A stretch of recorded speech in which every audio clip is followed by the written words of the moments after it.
Guillermo, ¿qué tal? ¿Cómo te va? Buenas tardes. Hola Jorge, muy buenas tardes. El saludo al país federal. Buenas pero buenísimas tardes. Sí, sí. Un día hermoso. No nos podemos quejar. No, ¿qué nos vamos a andar? Pero vos sabés que escuchándolo a Mario Taliba Navarro nos decía ¿Qué que dijo Mario?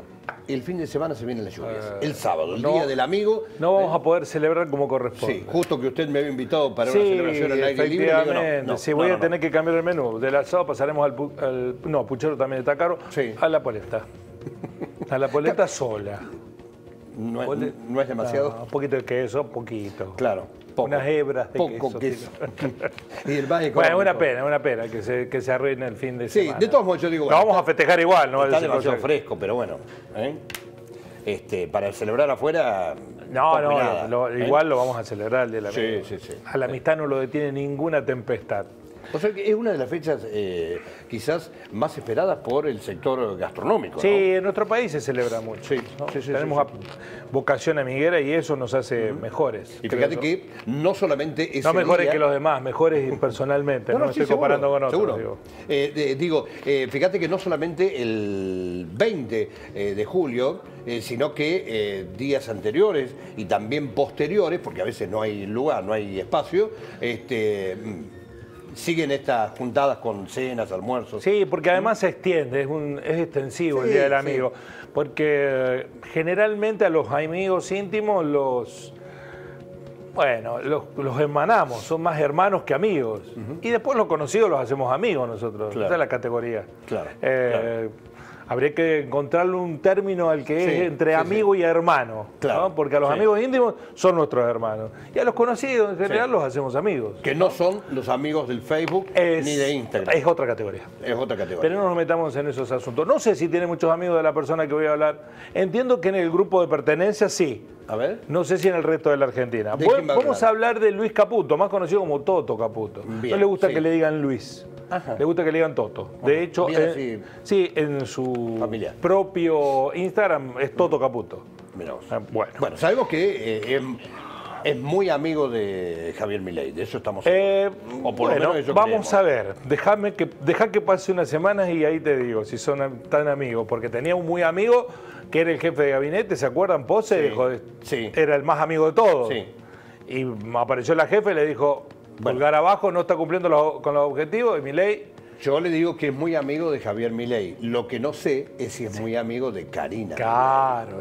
Una cosa es que él se sienta amigo de Javier Milei, otra que Milei sienta que él es su amigo. Que son dos cosas distintas. Yo creo que en la ventana de tiempo que alguien es presidente no tiene amigos. Bueno, perfecto. Desde mi punto de vista. Está bien, puede ser. Porque el verdadero amigo es el país, supongo yo, ¿no?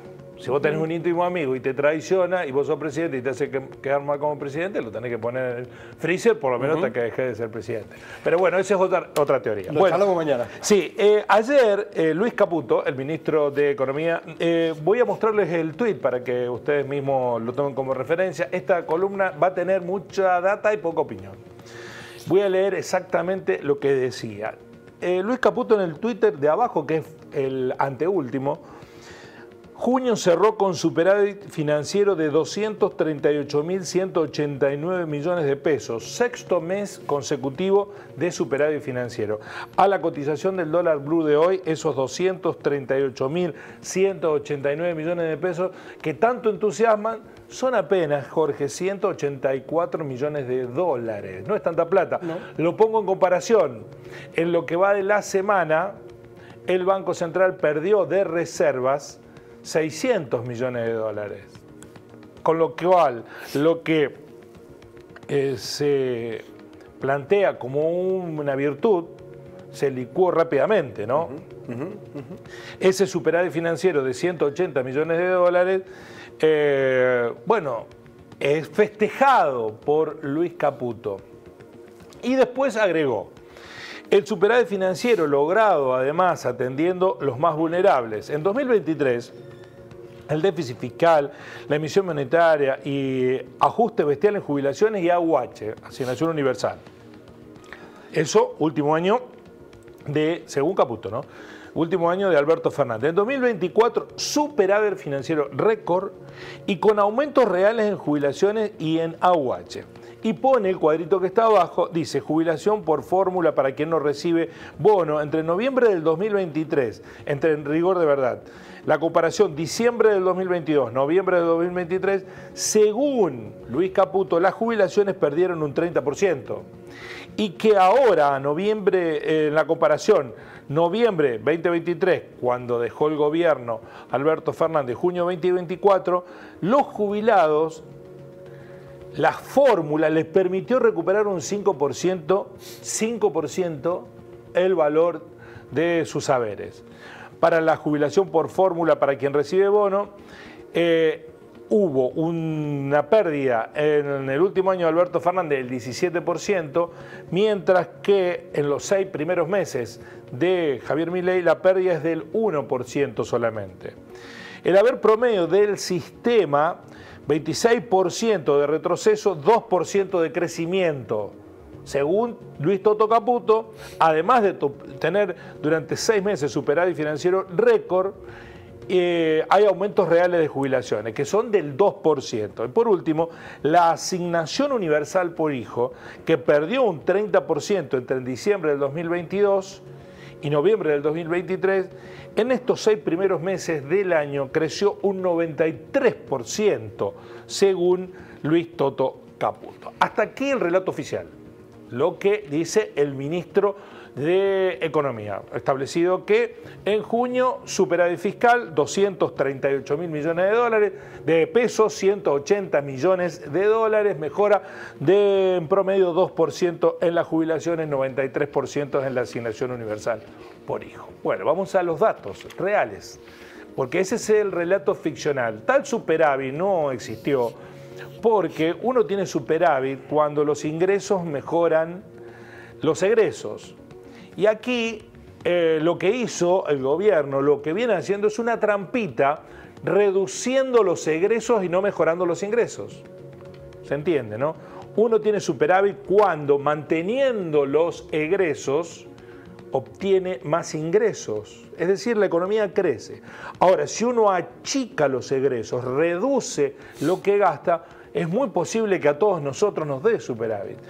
¿Quién financió el superávit fiscal del que se enorgullece Luis Caputo de enero a junio del 2024? Bueno, el 28,9% lo financiaron las jubilaciones, que recibieron menos recursos.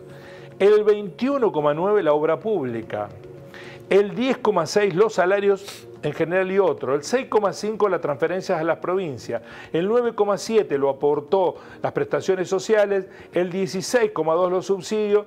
Otros gastos 2,7% y las universidades el 3,6%. Ese superávit financiero que Luis Toto Caputo siente orgullo en acumular en 6 meses de gestión es un superávit mentiroso, ficcional, porque para lograr que los ingresos superaran a los egresos, no aumentaron los ingresos del Estado.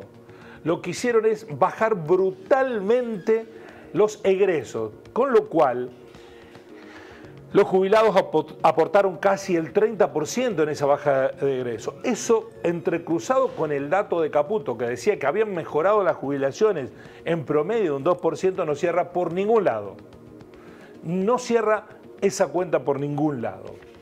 También se afectó a la obra pública, y eso todos lo sabemos, que se paralizó la obra pública y además es un rubro de los que mayor cantidad de desocupados hay, o no empleados, o parados, como quieran llamarlo ustedes. También las transferencias a las provincias, se están quejando todas las provincias que no llegan los recursos, los subsidios. ¿Qué pasó con los subsidios? Se cayeron los subsidios y cada una de las provincias debió salir a asistir en subsidios al transporte o tener que aumentar el boleto, con lo cual lo pagamos de nuestros bolsillos. Bueno, es irreal, ficcional, es un superávit ficticio el que Luis Toto Caputo menciona. ¿Cuáles fueron en el último mes las caídas reales? Según el Centro CEPA, publicación de hoy, según la Oficina Nacional de Presupuesto, datos oficiales más los datos del INDEC.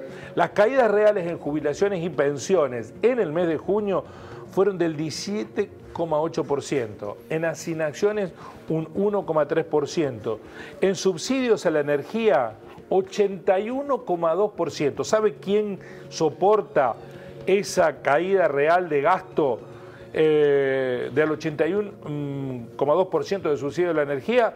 Cada uno de los argentinos pagando facturas 4 o 5 veces más caras energéticas. El subsidio al transporte, lo que decíamos, en junio la disminución de recursos que aportó el Estado es de orden del 48,9%. De gasto de funcionamiento, porque achicó al Estado a la mínima expresión, un 26%. De transferencias a las provincias, cuánto menos dinero en la comparación interanual la transfirió a las provincias al Estado en el superávit ese que consiguió de 238.000 millones de pesos, un 72,2%. Por eso las provincias están pataleando. Unas no fueron al Pacto de Mayo, que se firmó el 9 de julio, y otras fueron y dijeron, bueno, pero ahora estamos esperando que nos lleguen los recursos.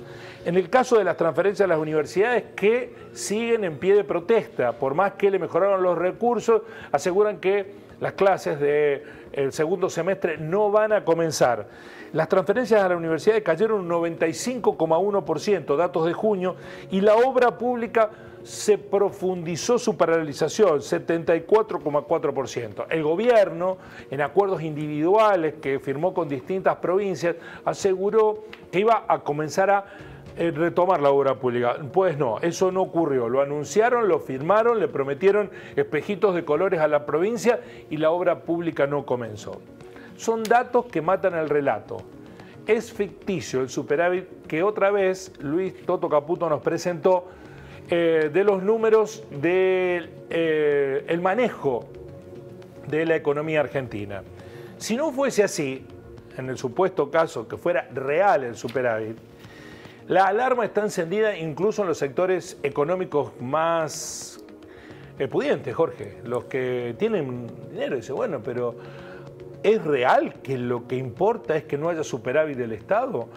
¿O lo que importa es que haya una dinámica económica que le permita al Estado recaudar para poder corregir sus ineficiencias?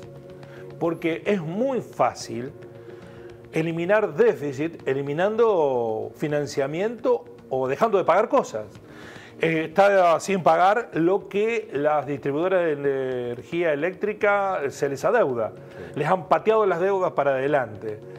Hoy cualquiera que está en la economía se plantea seriamente, en el supuesto caso que sea cierto, que ya decimos que es un relato ficcional el del superávit, si se hubiese conseguido con un retroceso que en términos del primer trimestre, vamos en el segundo trimestre ya, primer semestre, es del 5% de la economía y que el Fondo Monetario Internacional ya ha establecido que del 2,8 la economía en la Argentina va a retroceder el 3,5 durante todo el año. Con una economía en retracción, ¿sirve de algo tener superávit fiscal, por más que sea ficcional? Así son las cosas. Bien, hablando de amigos, Sí. al que acaban de echar es a Teddy Karagossian.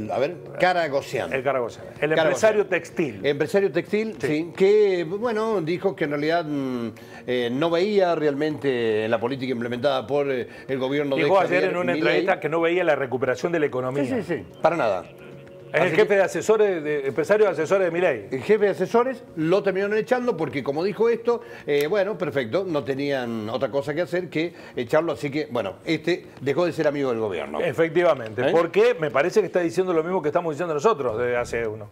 Ahí está, Sí. que es uno de los empresarios textiles más importantes de la Argentina, Sí, sí, que ha reactivado muchas plantas, pero que además importa, es importador textil, sé que atiende por las dos ventanillas, produce y da empleo, pero Claro. cuando no produce y da empleo y abren las importaciones de ropa, por ejemplo ahora ropa y calzado, Sí. importa y la vende Claro. y sigue ganando. Y él dijo, yo no veo una recuperación de la economía, porque así fuese importador,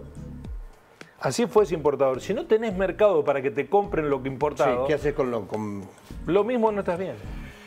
Lo cierto es que, bueno, Teddy ya está fuera del gobierno, dejó de ser asesor del gobierno de Javier Milei. Y es gente que estaba con Milei y que la veía desde adentro. Pero es que desde adentro mismo no se está viendo un panorama, como al menos lo pintan algunos integrantes del gobierno. Guillermo, gracias. Nos encontramos mañana.